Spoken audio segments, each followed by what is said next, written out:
Hey guys, I'm going to teach you a little bit about homeostasis and how the body uses different mechanisms to regulate itself. So homeostasis refers to stability or balance in a system, and the body uses something called homeostatic mechanisms to maintain a constant internal environment. And this is going to require constant monitoring and adjustments if and when conditions change. So when discussing homeostatic mechanisms, I think it's important to discuss the different components of the system. So firstly, we have receptors, which are going to receive information that something in the body or environment is changing. Then we have a control center, which is going to receive and process the information that these receptors are receiving.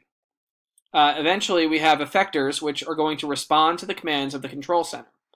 And it's going to do this by opposing or enhancing the stimulus.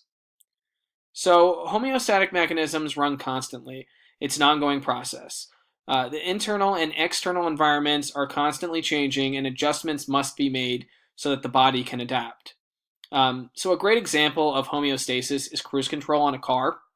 When you hit the cruise button at a certain speed, the car is going to travel at this set speed. However, just like the external and internal environments, the roads are variable and will frequently change.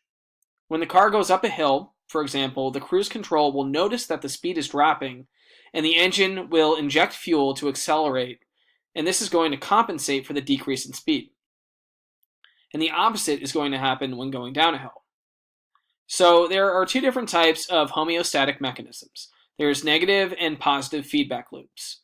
Now the key difference between the two of them is how they respond to change. So positive feedback loops will amplify change, which causes the system to be further away from the set point. An example is the wound clotting process in the body. So when the skin or any other tissues are wounded, chemicals will be released to begin platelet activation. Now what platelets do is they help the blood to clot. These platelets release chemicals that signal further platelet activation. So the point to notice here is that the body responds by continuing to activate platelets. There's no decrease in platelet activation. This makes it a positive feedback loop. Now, negative feedback loops decrease change, and in other words, they bring the system back to the normal set point.